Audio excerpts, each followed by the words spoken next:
Day -2, adventurers. This is Boomer Matt here in the passenger seat of Jamie's car. And we picked up a little friend up top.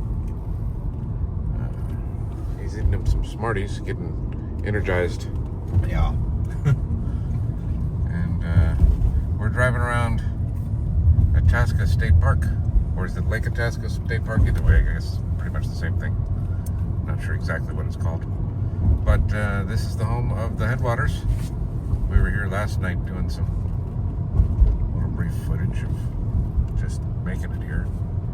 But now we're back with the canoe. We did not have it then. And we checked out of the motel room and we're going to be setting up in the campsite for tonight.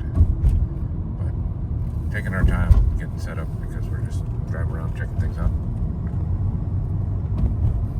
I think we may be going to explore the true source Yes. of the Mississippi. Yeah, Elk Lake.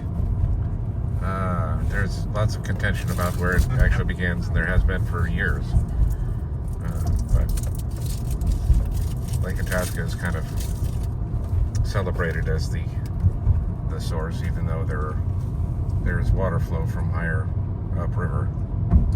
So we're going to look at the higher upriver true source and still recognize Itasca as our starting point. Does that sound about right? I agree with that. All right. And we'll maybe get you some footage. Maybe not. But that's what we're doing today. And we'll get back to you if something interesting happens. Hang tight, adventurers. There will be more. There's a light on the horizon emanating from the bayou. It shouldn't be so surprising. Gotta get there before I come home to you. Okay, day -2. What you working on there, Jay? Just seeing what to do about these stickers. Yeah. Nothing. I probably leave them Yeah. right where they are. Yeah. If they're happy. So, this is our kit, right? This is kind of official, packed up. Load it up.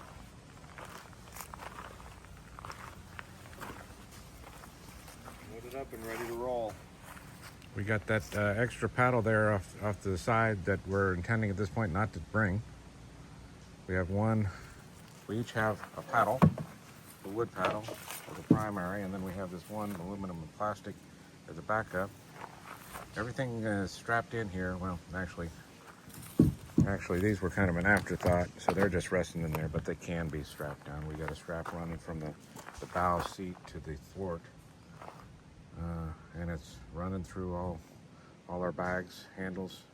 If we go over, all this stuff should stay with the boat unless it compromises the pulls that seat out or something. Yeah. Which is possible, I guess, but everything would still stay connected. everything should stay connected, right? That's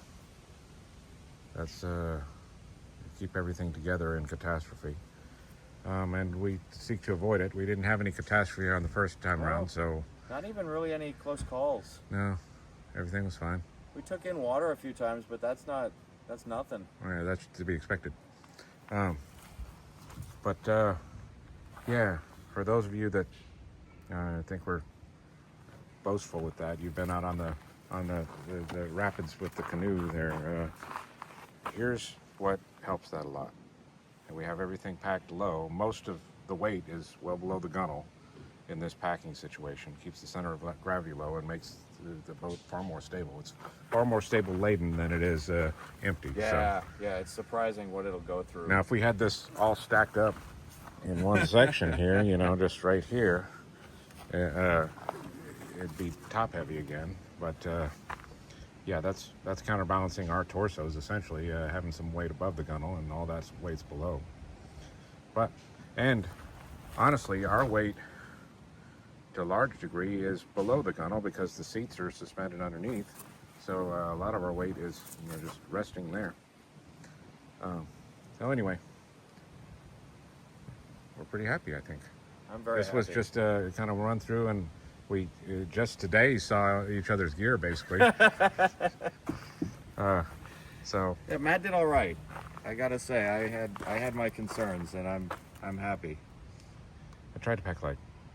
I wanted that frying pan, I really did. I'll tell you a story. Should I tell it on camera?